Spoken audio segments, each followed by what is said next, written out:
2026-এর exit pole 25টি swing seat কি বদলে দিচ্ছে বাংলার ভাগ্য।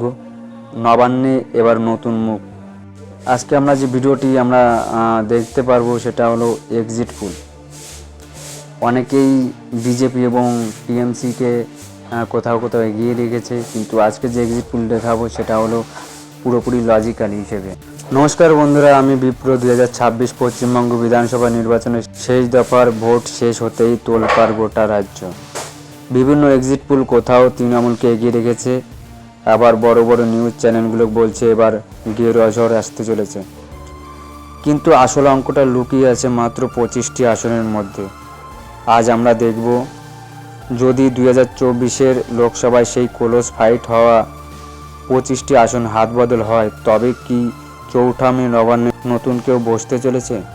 বন্ধুরা, ভালো করে দেখুন এই সমীকরণটি। 2024-এর লোকসভার ভোটের নিরিখে তৃণমূল 192টি বিধানসভা আসনে এগিয়েছিল, কিন্তু রাজনীতিতে কিছুই অসম্ভব নয়। আমরা যদি সেই আসনগুলো বিশ্লেষণ করি, যেখানে জয়ের ব্যবধান ছিল খুবই সামান্য, সেখান থেকে যদি 20টি আসন আর তার সাথে আরও 5টি সুপার সেন্সিটিভ আসন, অর্থাৎ মোট 25টি আসন তৃণমূলের থেকে মাইনাস হয়ে বিজেপির খাতায় যোগ হয়, তবে ছবিটা কেমন দাঁড়াবে?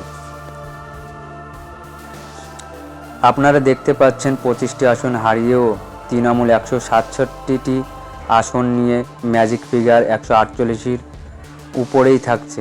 অর্থাৎ বিজেপিকে যদি নবান্ন দখল করতে হয়, তবে এই 25টি আসন তো বটেই, তার সাথে আরও অন্তত 35 থেকে 40টি আসনে তৃণমূলের দুর্গে থাবা বসাতে হবে। আর এই এক্সিট পোলগুলো ঠিক সেই ইঙ্গিতই দিচ্ছে। ম্যাট্রিক্স বা পি মার্কের মতো সংস্থাগুলো বলছে বিজেপি এবার 150 ছাড়িয়ে যেতে পারে। এর মানে দাঁড়াচ্ছে বাংলার ভোটাররা এবার ওই 25টি নয়, বরং প্রায় 60 থেকে 70টি আসনে তাদের মত পরিবর্তন করছে।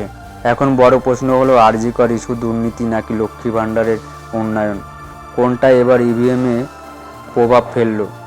ওই 25টি সুইং সিট কি শেষ পর্যন্ত বিজেপির দিকেই যাবে? আপনাদের এলাকার কার পাল্লা ভারী? তৃণমূল কি 167টির ঘরে আটকে থাকবে, নাকি ফের 200 পার করবে? নিচে কমেন্ট করে অবশ্যই জানান। ভিডিওটি ভালো লাগলে লাইক, কমেন্ট, শেয়ার করুন। এ ধরনের ব্রেকিং নিউজের জন্য সাবস্ক্রাইব করুন মিস্টার বিপ্র নিউজ। ধন্যবাদ।